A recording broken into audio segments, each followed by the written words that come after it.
Hola, hola, it's your girl Erica from America. Welcome to the Confidence Chronicles podcast.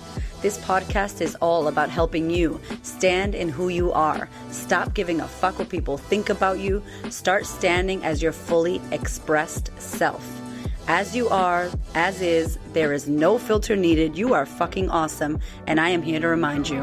I'm a confidence coach, and I'm a bold stand for confidence, and I cannot wait to dig into today's episode with you.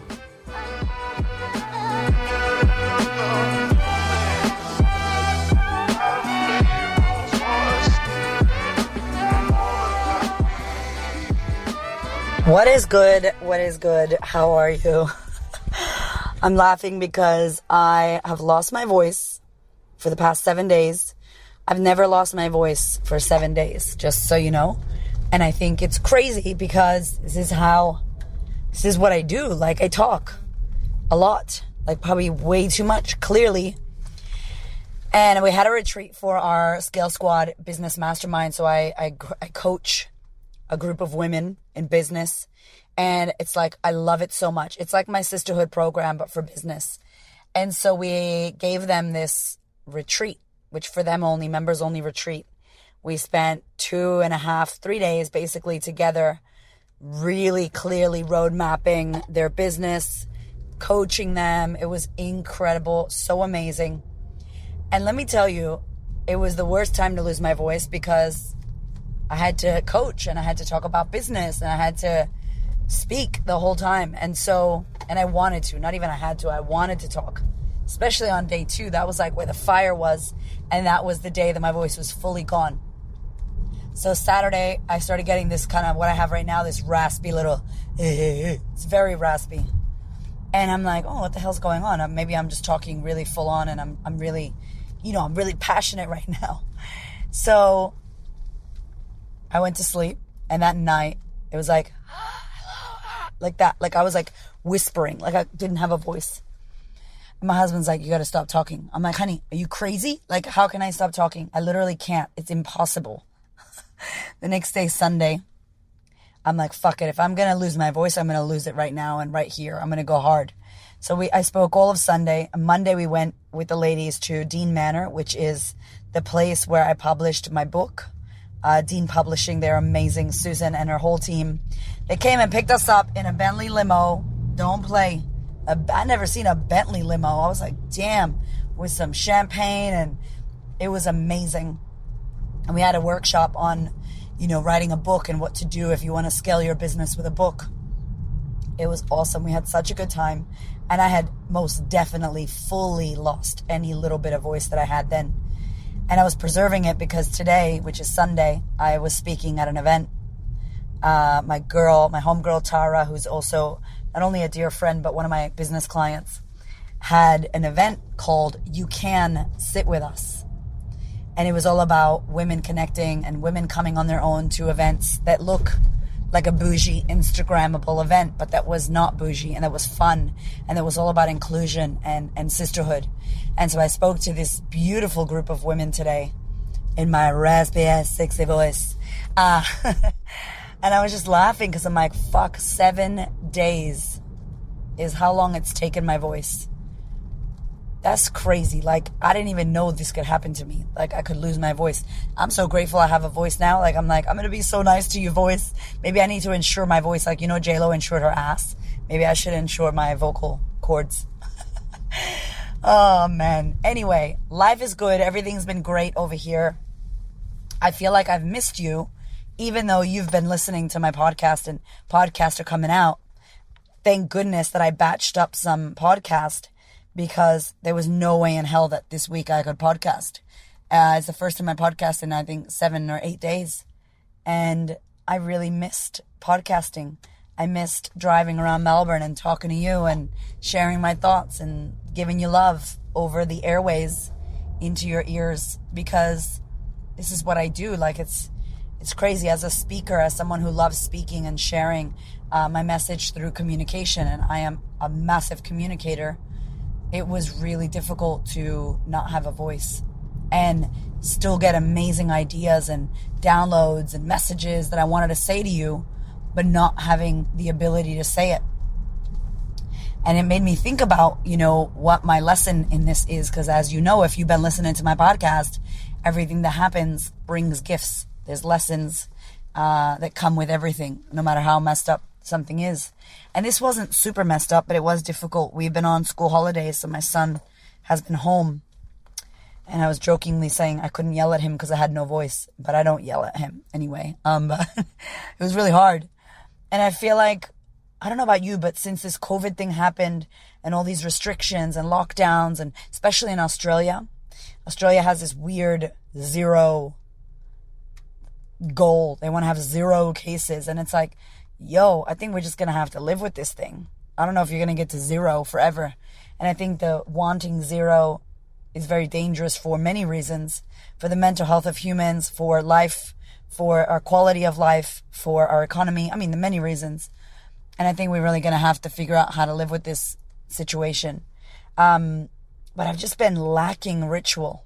I don't know. Have you felt that? Like that lack of ritual? Like we were in lockdown and then we went into school holidays, which means your kid's at home every day. You're trying to work. I haven't been to yoga. Like my voice has been out. I just started bleeding. It just feels weird. Like everything feels so strange. And I feel like I'm creeping up on burnout street.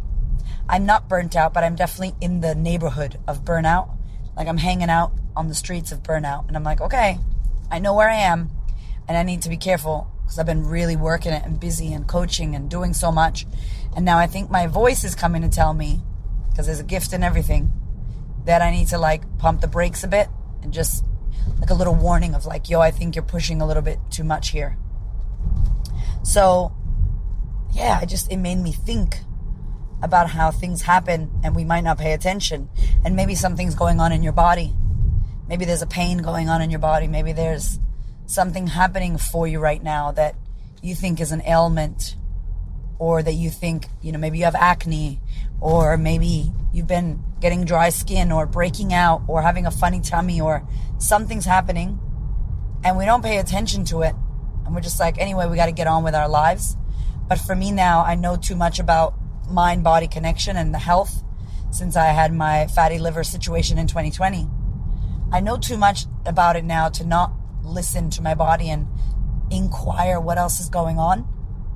So right now I've been like, what is happening in my body that my voice is taking literally more than 7 days to fully come back?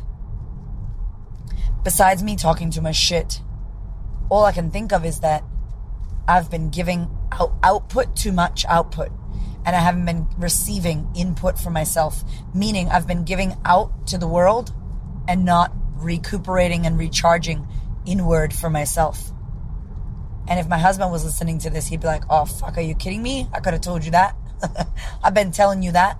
And I understand intellectually, but I feel like right now I'm feeling that lesson. I'm not just knowing it intellectually. I'm actually observing it and I'm experiencing it. And if you've been doing this work for a while on yourself, I want you to start paying attention to when you say, I know, yeah, I know, versus are you actually experiencing the knowing? And I've been doing some study with Gabor Mate, who's an incredible is he a psychologist, psychiatrist? He's incredible. He works in the mental health and addiction and trauma and childhood trauma space. And I've been listening to him a lot and doing some of his work. And it's so crazy. He was talking about knowledge and knowing, and how knowledge does not necessarily equal knowing. And I'll tell you straight up, like, there's so much information out in the world. There's so many things that we have knowledge about, so much stuff. What does he say? He says it's data. Like, you understand data. You got stuff. You've got knowledge. You could read chapters and have study and worksheets and have the knowledge, but still not have the knowing. And there's a massive difference. The knowing is when you're getting the result, you're doing it, you're experiencing it. You actually, not only do you know it, but you're getting the physical result in your life. So I could say, yeah, I know, I need to eat better. But if I'm not eating better, I don't know it. And when I say I know, it stops me from actually learning. It stops me from actually taking the lesson. And it's so shit to say, I know that. Like, yeah, I know that. It's like, don't say that. Unless you're getting the fucking result, you don't know. You just intellectually understand and you have knowledge, but you don't have a knowing. A knowing is an experience of what you think you understand actually playing out. So I know what it's like to not give a fuck what people think about me. I know what it's like to podcast in my car because I do it. I live it. This is what I do. I don't have the knowledge yet. I'm not taking any action. And it made me think about how much I think I know my body or I think I understand what's going on. But the reality is, until I actually start shifting and changing the way I operate on a day-to-day level, it's just knowledge. It's not knowing. And so this little episode is me calling my own self out. And maybe if you're like me, you resonate, and it's a call out for you as well. To instead of say that I know that, and instead of be like, yeah, I know, is maybe go, I have knowledge. I have knowledge of this, but I don't have knowing. And I don't have knowing about my calendar schedule being not fucking packed, right? Like, I be packing my shit up. I be packing my calendar. And I think I'm getting better at it, but the reality is I'm not. I'm doing so much shit, and I do not want to burn out this year. I will not burn out this year. So I've just been paying attention to what this losing of my voice is coming to teach me. And yet here I am doing a podcast with you. But anyway, no judgment. Right? I'm capturing this lesson because I'm like, fuck. I do believe that I have knowledge, but I don't have knowing when it comes to really properly setting time away from myself. I am slowing down, that's for sure. I know I'm slowing down compared to last year, but I don't be putting 2 days on my calendar for me to do nothing. Free days, work-free days. That language, work-free day, like that doesn't even, it's not even in my vocabulary. So I think it's the first time I said that. Work-free day. I need to add some work-free days to my week. I work 3 days a week at the moment, and then in between I'm doing all my stories and shit, but like real working days, 3. Imagine if I added 2 free days where I just did what I wanted to do. I had fun, hung out with girlfriends. The other day we went shopping for Hamish's birthday.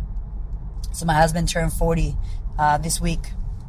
And we're having this massive fucking thriller party, like scary zombie Michael Jackson Thriller Nights party. It's going to be so much fun.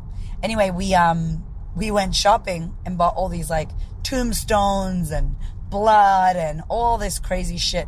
For the whole day, that's all we did was go to Halloween shops and go to party stores. And we had so much fun. And he's like, this was amazing. Like, we didn't do any work today and we just like did fun shit.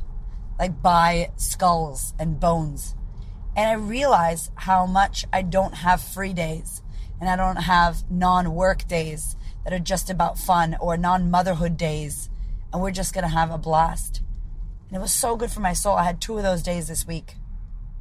So this podcast is a call out for me to remind myself that I need some free days. That I need to stop saying, I know that. That I need to start going, I have knowledge, but I don't have knowing because I'm not doing it. This is an invitation for you as well. What is it that you think you know, but you're technically and actually not doing? So maybe you just have knowledge and not knowing. No knowing. What is it for you? When we keep saying, yeah, I know that, we block ourselves from actually getting the lesson that needs to be gotten. We block ourselves from taking the action that we still haven't taken, even though we air quotes know what to do. And Tony Robbins says it, and I say it all the time on the podcast. You know, he says, people know what to do, but they don't do what they know. It's like we have knowledge. We do not have knowing. So this is a bitch slap to myself to be like, yo, let's get some knowing about what a rest day is. What adding rest days to your calendar are. That's my one. What's your one? Figure your one out and get to it. I'm going to be resting. I'm adding some rest days to my calendar. And you know what's fucked up? My calendar's so crazy I can't add it until another 2 weeks. How crazy. But at least in 2 weeks from now, that's going to become a regular position. And I'm excited about it. And if we don't start, when the fuck do we start? Even if it's 2 weeks from now, book in whatever you got to do. Let's move from knowledge to actually knowing. I love you so much. I'm going to drink some hot water and honey and lemon and get this voice back. And if I don't get my voice back, I'm bullshitting. That means I'm not listening to what I said. That means I'm not resting. And I definitely need to rest if I want to speak. I got a speaking gig in like 3 weeks. So I got to get to it. I love you. Thank you for being here. Thank you so much for listening and for being in my world. I fucking appreciate you. And I hope that you have a beautiful week. My business sister. What's good? Listen, I'm talking to you if you run a business, if you want to grow a business, if you are running a business and you want to scale that thing and you want to grow it. Listen, I have created our business from $0, literally scrounging for coins so that we could buy bread for our family. And within 3 years, we've made over $1 million in our business, have a global program, and we're making an impact around the world. And I do what I love, okay? I do not work a day in my life. I love what I do. If you are wanting to grow or scale your business, I have a free masterclass that I recorded, a video. I have to say myself, that shit is fire. It is fire, and it is called Why You're Not Making Money in Your Business. So be sure to head over to thequeenofconfidence.com/bizmentoring or click into the show notes of this podcast episode. It is such an amazing masterclass. I gave everything I had. I gave actual things, tips, tricks, tangible actions, steps that you can take, and important things that you need to know if you want to grow and scale a business to success with integrity, with authenticity. That is important, right? Like, we need to be growing and making businesses that feel good, where we're doing good work, and it's not just about the money. There's nothing wrong with money. Don't get me wrong. We love money. But you need to be making your impact and doing something that feels good to you. I don't believe that we should hate our jobs just to get money. No way. You can leave an impact on the world. You can create money and wealth in your business, abundance and impact. And what I like to say is more money, more impact. The more money you can create as a woman, the more impact that you can have on this planet. And let me tell you, do we need the impact? So head to thequeenofconfidence.com, click on Biz Mentoring. There's a free masterclass there, or click into the show notes here on the podcast. Get it while it's hot. It is such a great masterclass. I hope that you love it, and I hope that it helps you grow and scale your business.